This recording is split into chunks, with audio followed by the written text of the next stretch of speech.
I got declared emergency. My pilot's unconscious. I need help up here. All right, that voice you're hearing is that of Doug White. He and his family had just gone down to Florida to actually attend his brother's funeral, and they're trying to take a charter flight back to their home in Louisiana. When on the climb out, basically passing through about 8,000 feet or so, Doug looks over and realizes that the pilot is unconscious. And so now he's kind of freaking out and trying to figure out what he's going to do and whether he's actually going to make it through this. King Air 559 Delta Whiskey, Miami Center, Roger. Climb maintain 14,000. King Air 559er Delta Whiskey is the call sign that you're going to hear throughout the video. And the voice you just heard is that of the pilot who is sitting in the left seat. And as they're on their climb out, basically this is the point where he loses consciousness. Unfortunately, this is going to be the last words he ever speaks. You know, Doug White is sitting in the right-hand seat, and he's got his family in the back. And the decision that Doug made to sit in the right seat is going to play a pivotal role in the outcome of this event. Miami Center, King Air 559er Delta Whiskey. Air 559er Delta Whiskey, Miami Center. Here's your loud and clear. How me? I got declared emergency. My pilot's unconscious. I need help up here. Air 559er Delta Whiskey, Roger, and Samoa. All right, something that you need to know is Doug actually has some time flying a single-engine Cessna, but he had that time about 18 years prior to this flight. So he logged about 80 hours flying a Cessna 18 years ago, then he stopped flying, and this is only his second time in a King Air. And prior to takeoff, Doug had asked the pilot how to talk on the radio because he was starting to pick up an interest in aviation and flying again. So knowing how to find that switch and actually talk on the radio is really going to help Doug out in this situation. 559 Delta Whiskey, say your intentions. I need to get this thing on the ground. I'm flying the King Air. Air 559 Delta Whiskey, understand, are you a pilot? The pilot unconscious. My pilot's deceased. I'm a single-engine pilot, low time. Miami 49. I need help. I need a King Air pilot to talk to. So the air traffic controller initially assumes that Doug is actually the co-pilot on this flight because it's not very typical to have a passenger talking on the radios because passengers typically aren't riding up front with the other pilot. And so there's a little bit of confusion here, and the air traffic controller is talking to Doug as if he's a pilot, asking him to state his intentions. And he's starting to piece things together. The air traffic controller is realizing that Doug may not actually be a pilot. And this is where Doug admits that he is a low-time single-engine pilot, meaning he has flown a single-engine aircraft, but he hardly has any experience doing that. And he definitely doesn't have any experience flying a King Air, which is a multi-engine aircraft with retractable gear and all sorts of other things that a low-time single-engine pilot would not be used to. Air 9 Delta Whiskey, understand you are able to fly an aircraft? Single engine, I need to get off this. I'm going through 11,000. I need to get level. Air 9 Delta Whiskey, go ahead and level off at 1,000. I want to do that one. Upset this autopilot. So air traffic control wants Doug to level off the plane at 11,000, but the problem is the aircraft is still climbing because the autopilot is turned on. And in this instance, what had happened is the pilot who was originally flying had set the autopilot to maintain a specific rate of climb, but he hadn't set the autopilot to stop at a pre-selected altitude. So without that altitude being pre-selected, the aircraft is going to keep climbing. Air 9 Delta Whiskey, roger. 461, contact Miami approach 133.77. 3377, 461. American 2234, contact Miami. And yes, air traffic control and pilots can talk this fast on the radio, especially in an emergency. Right now, air traffic control is trying to clear all these other pilots off of the frequency so he can focus on dealing with this emergency. Whiskey, are you able to maintain 12,000? Do I turn off the altimeter or not? It's steady climbing, and it looks to me like my altitude descent is on 10,000. I don't know why I keep going. So you can see the altimeter. If this is accurate, it's showing the altimeter is 12,000, basically saying that the aircraft is at 12,000 feet. You can see right below that is your vertical speed indicator showing that the aircraft is climbing at a rate of 1,500 feet per minute. And so what Doug is saying is, hey, I know where the autopilot is located. At least I can kind of figure that out. And I can see that it looks like it's set to 10,000 feet, but I'm obviously not at 10,000 feet. The aircraft is still climbing. And when he's saying turn off the altimeter, what he's really meaning is turn off the autopilot. So it's obviously a very scary situation to be in because right now the autopilot is flying the aircraft for you. And if you turn that thing off, now it's going to be entirely on you to fly the aircraft. And November 9 Delta Whiskey, okay, and you think the autopilot is on? I know it's on. And or 9 Delta Whiskey, all right, can you tell what altitude it says it's going to climb to? The altitude said it's 10,000, but I'm going through 13 now. It should have leveled off at 10, so how do I stop that is what I want to know. All right, so most people don't realize that the majority of air traffic controllers are not pilots and do not have any flight time experience. They're specifically trained to be air traffic controllers.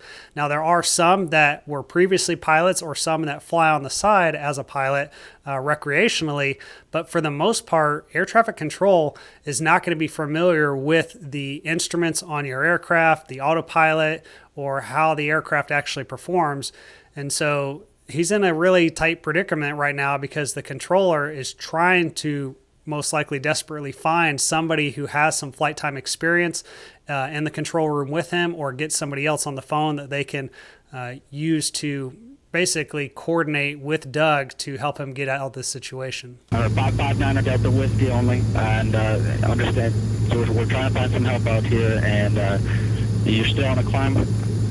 Still climbing through 14,000.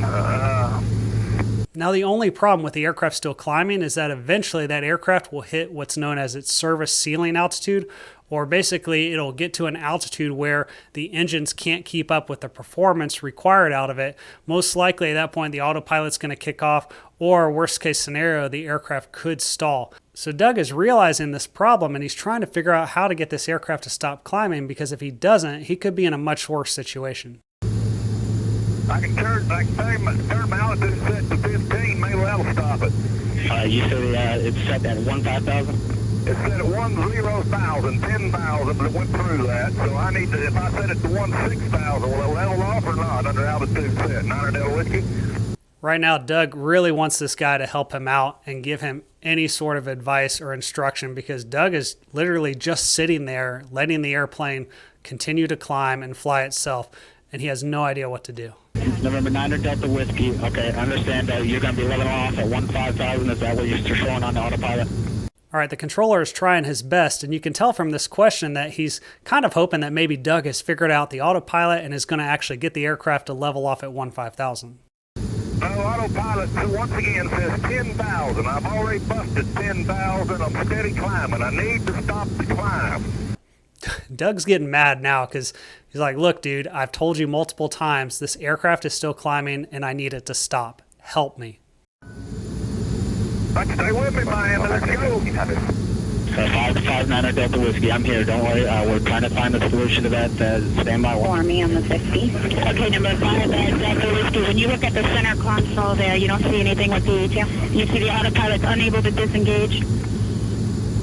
I don't know. I know where the autopilot switch is down here. It's on engaged right now. I can engage it if you disengage it. That's fine.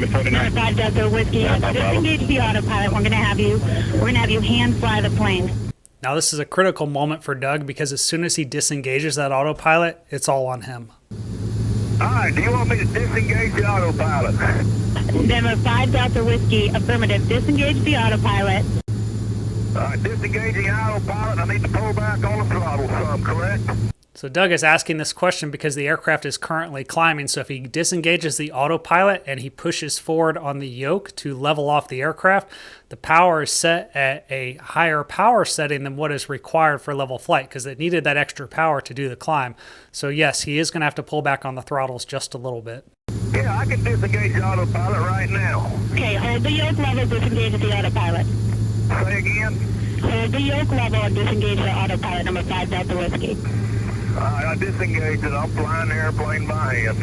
All right, so Doug's pilot went unconscious at 8,000 feet, and now he's at 17,000 feet. And if they were climbing at 1,500 feet per minute, that means it's been 6 minutes since that pilot went unconscious. But I guarantee you that 6 minutes probably felt like 20 minutes to Doug. Now, before the aircraft took off, they had filed a flight plan indicating their destination, the number of people on board, as well as the fuel on board. And so right now, air traffic control knows that there's enough fuel on board for Doug to kind of keep flying this plane nice and level until they figure out what to do. All right, number 5 Delta Whiskey. We're going to start a slow, shallow descent. Just easy down on the yoke. A slight descent. We're going to get you down to 11,000. All right. We're going to take a nice, shallow descent. Whatever you're comfortable with, we'll just try to make a nice, shallow, 500 feet per minute descent. So I think it's becoming obvious to the controller that Doug has a little bit of flight experience, and so that's why she's asking him to fly a 500 foot per minute descent, because every single plane has a vertical speed indicator, and Doug should be familiar with this instrument and can use it to reference for flying right now. What's the rate of descent for 9 Delta Whiskey? Number 9 Delta Whiskey, whatever you're comfortable with, we're going to try just start at like a 500 feet per minute. If it goes more, that's fine. We're just trying to make it a nice, easy descent for you down to 1,000. I got it at 1,000 feet per second. Number 5 Delta Whiskey, that's fantastic. 9 Delta Whiskey, straight ahead on a heading of, about 350. All right, Doug is starting to sound a little bit more confident. He's telling the controller that he's flying straight ahead on a heading of 350.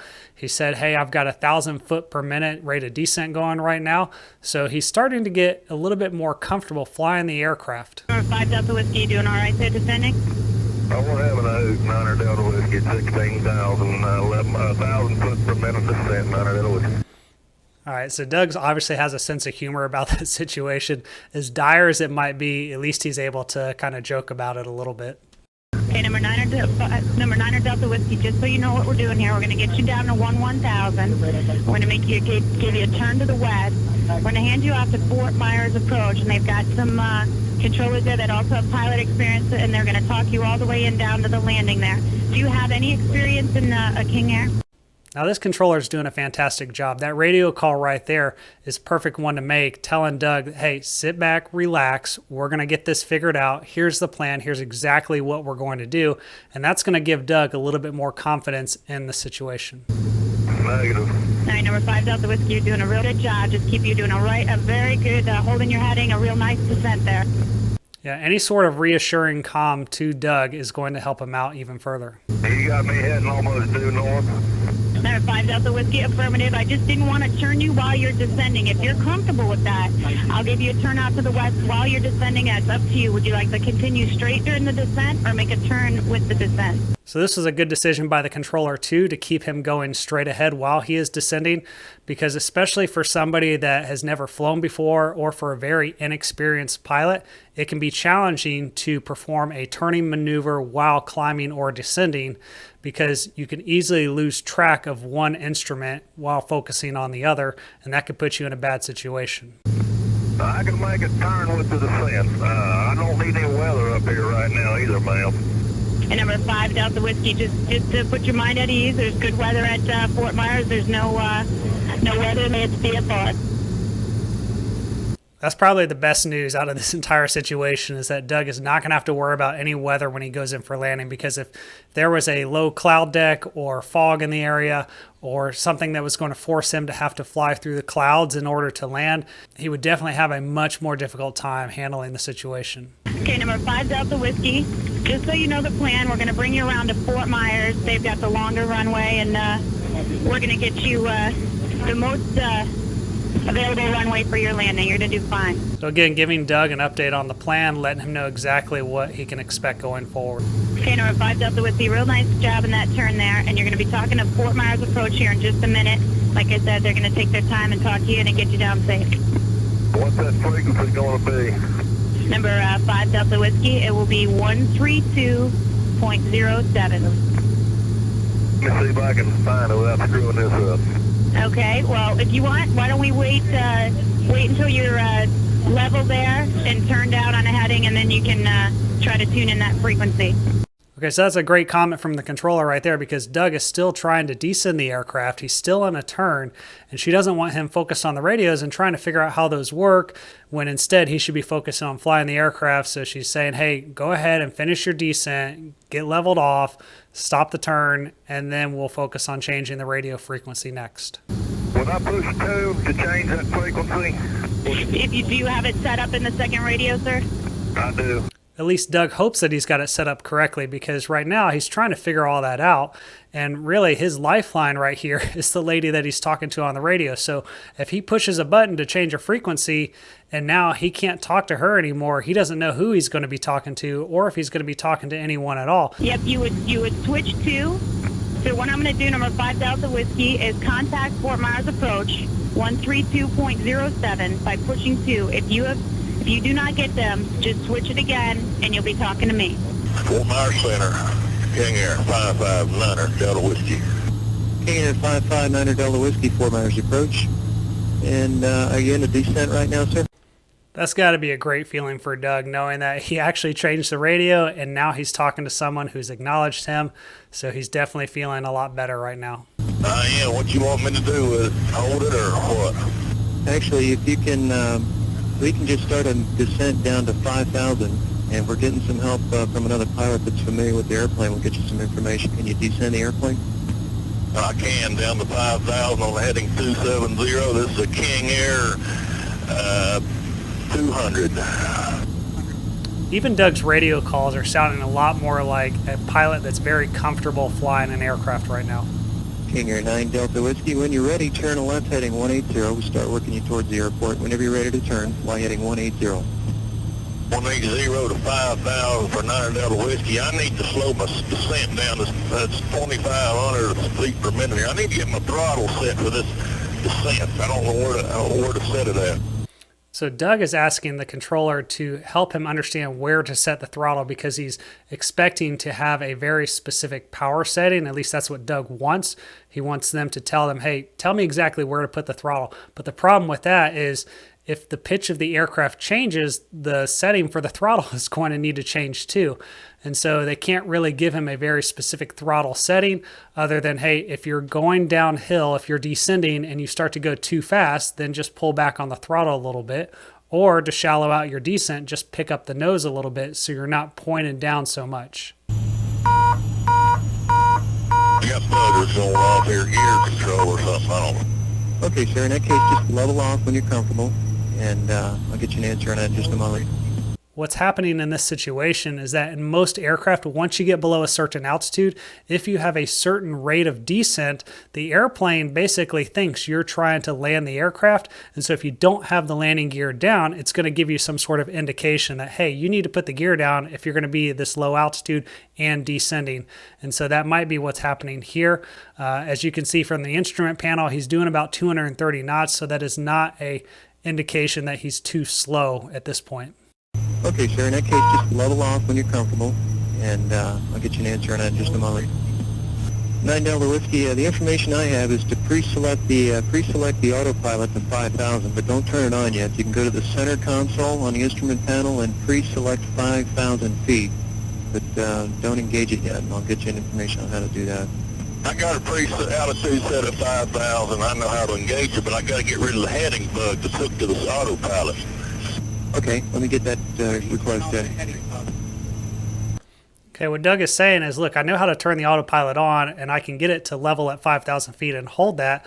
But the problem is the aircraft is going to start turning because the autopilot thinks I'm asking for a specific heading and it's not the heading that I'm flying right now. So I need to figure out how to change that as well.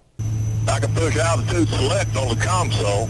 Altitude select is going to get the aircraft to hold that specific altitude. 9 Delta Whiskey, they're telling me you can slew the heading bug. Do you know how to do that? No. Okay, no problem. I'm 150 knots. I need to keep installing this airplane. I'm just going through a little descent here. All right, you probably didn't notice it because it was very insidious, but Doug's airspeed went from 230 knots all the way down to about 150 knots simply because of this conversation back and forth talking about the autopilot. Doug's probably looking around trying to make sure he's got the altitude select set up, the 5,000 feet dialed in, and now he's trying to figure out how to slew the heading or basically set the heading appropriate for the autopilot.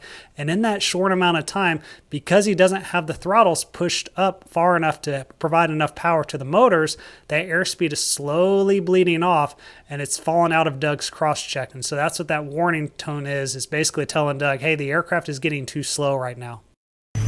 Okay, sir, just advance the throttles. and your altitude's good, so I guess just pick up the speed with the throttles and try to hold 5,000 feet.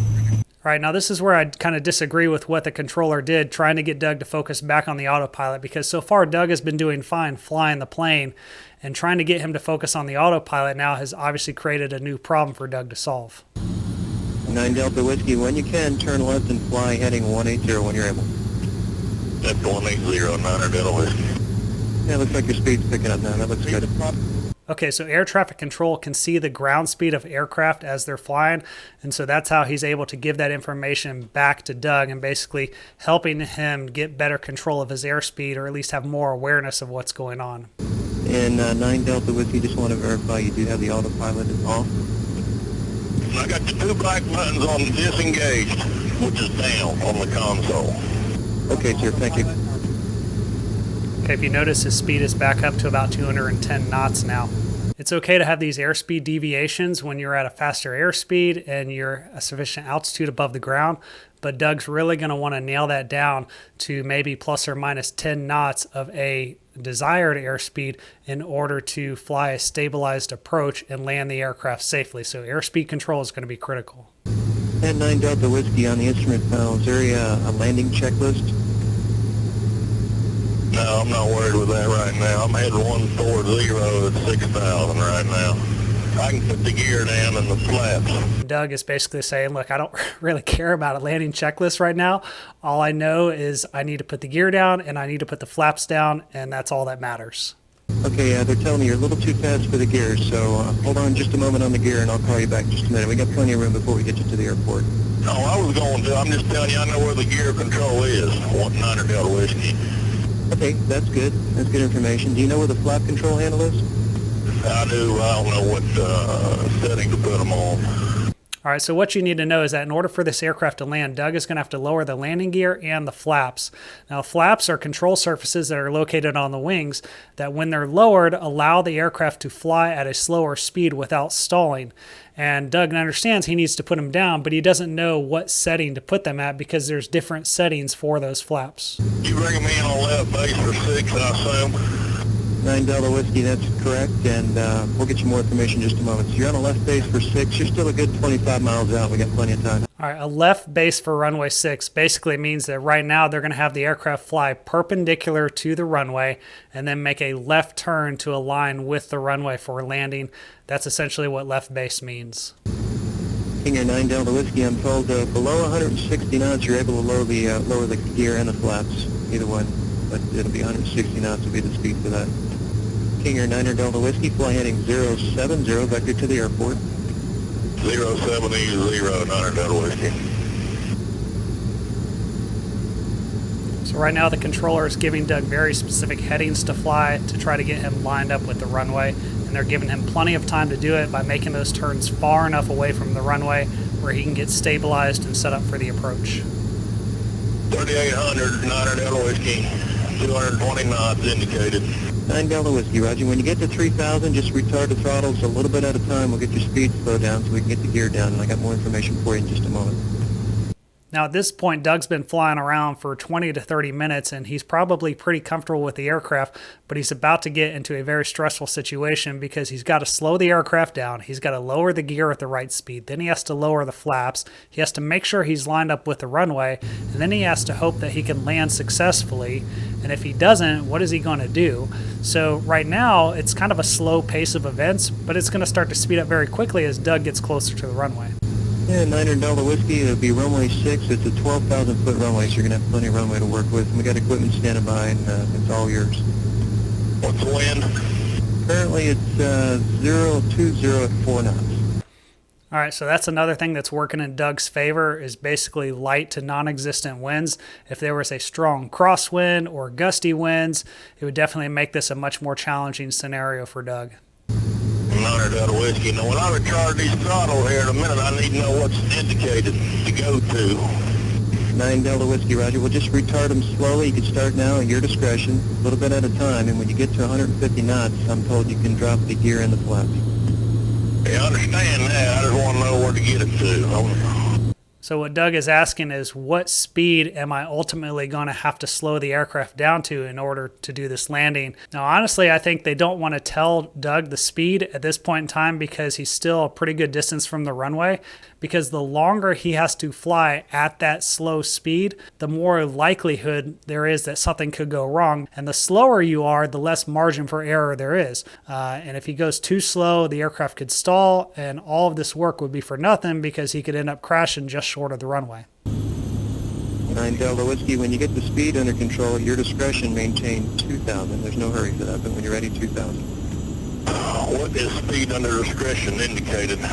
Okay, the controller had said when you get the speed under control, your discretion down to 2,000. What he's telling Doug is basically, once you get the speed under control, you can begin the descent whenever you want. That's what your discretion means. And Doug is a little bit confused by this terminology just because of his lack of flight experience.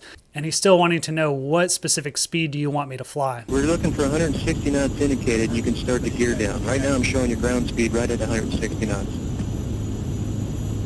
I think I see a runway at 12 o'clock and about 7-8 miles, 9 Delta Whiskey. 9 Delta Whiskey, that's correct. You're looking at the right runway. That's runway 6 at International, and you're about a 15-mile final now. So have you got the gear going down yet, sir? Negative. I'm descending. I need to get down to 2,000 and get my speed down, 9 Delta Whiskey. All right, he's still 15 miles from the runway. Visually, he thinks he's about 7-8 miles, but it's very tough to judge that when you're flying, especially if you don't have a lot of experience flying. That distance is normally a bit premature to lower the landing gear for most pilots, but what they're trying to do is get Doug to slow down the aircraft, get on altitude, and get the gear down. So he's doing things a lot earlier than what a regular pilot would, because it's okay to fly around with the gear down, and it may take you just a little bit longer to get to the runway in that case because you're going slightly slower. 9 Delta Whiskey, the last instruction I got, when you get to 150 knots, the flap control will say approach flaps on there. Just select that detent when you get to 150 knots. Is that going to be the first notch, 9 Delta Whiskey? And I'm confirming that right now. That's correct, sir, the very first notch. All right, gear going down. I got 3 greens indicated. Tell me the final approach speed, 9 Delta Whiskey. When Doug says 3 greens indicated, he's referring to some light bulbs that are in the cockpit that give the pilots a visual indication of whether the landing gear is down and in a locked position and safe to land. 9 Delta Whiskey, I have it for you in just a moment. The lineup is good. We'll get the approach speed in just a second. Again, I think they're delaying on giving him that final approach speed because they don't want him to slow down this far out away from the runway. He's still probably about 10 miles from the runway. Speed's good right now, and no slower than present speed, and I'll call you back with the final approach speed. Got 140 indicated, and I got a blinking caution light that says master caution, faster reset. What is that? 9 Delta Whiskey, I'll get you an answer in just a moment. No slower than your present speed. That should be good right there. Okay, so what they're telling Doug is, hey, don't worry about any sort of master caution light or anything. We know that you're maintaining a good, safe speed right now. We know that the gear is down and locked. Really, that's all you need to land. If there's something else going on with the aircraft, we'll deal with it in just a second. 2100 indicated. Very good. And 9 Delta Whiskey, you are cleared to cleared to land runway 6.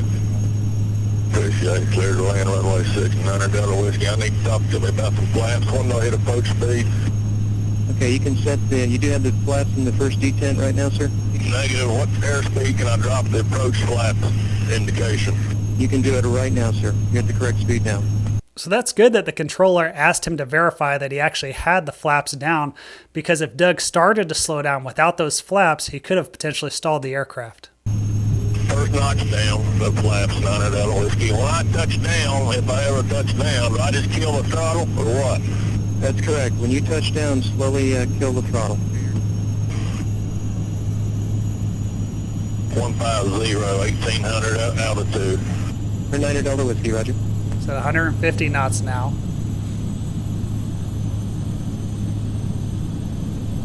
What's approach speed, final approach speed again to the threshold? I'll have it for you in just a moment, sir. Your present speed's good. I'll have the final approach speed in just a second. I guarantee you they know that final approach speed, but they still don't want to tell Doug because he's still a little bit too far away from the runway. And 9 Delta Whiskey, make your final approach speed 120 knots indicated. You've got time for that, though. You're still 6 miles out, but 120 knots will be your final approach speed. Got dead pilots inside me. Oh, it's a terrible feeling to have somebody dead sitting next to you while you're flying the aircraft, trying to get yourself on the ground, save yourself, save your family. It's just really a desperate situation. So far, Doug has done a fantastic job of handling all this, and the air traffic controllers have done a really great job, too, of talking him through this scenario. You know, there was another situation where an American Airlines flight, the pilot died on takeoff, which is probably the absolute worst time that a pilot could die. I've got another video for that on my channel you can check out here to see how it turned out. But in this case with Doug, we're at the most critical moment of his flight, just a few miles short of the runway, and let's see if he can make it. 9 Delta Whiskey, I believe you got one more D10 left on the flaps, so when you get to 120, it'll be full flaps at 120, and then at that point, no slower than 110. Full flaps at 120, no slower than 110, 9 Delta Whiskey.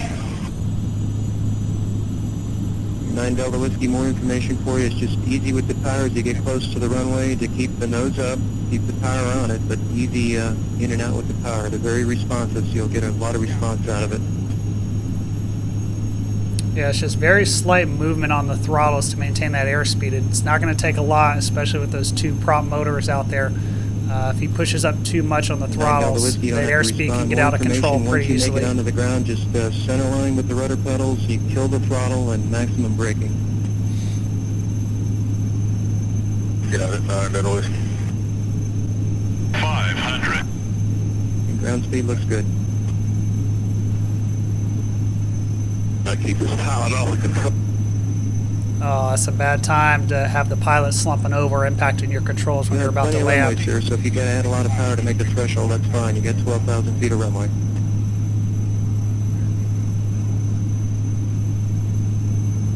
Full flaps, 9 Delta Whiskey, 120 indicated. 9 Delta Whiskey, Roger. It looks good from here. Good job. It ain't over till it's over, friend. That's right. Wind check again. 340 at 3 knots. It's almost come. Here we go.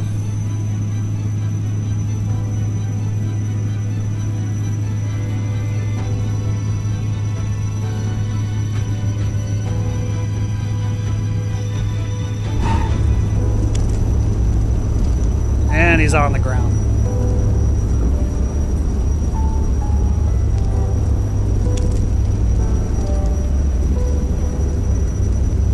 So Doug managed to save himself and his family. Unfortunately, they weren't able to revive the pilot, but overall, a fantastic job. And if you enjoyed this video, be sure to check out this other one on the screen here, and I'll see you next time.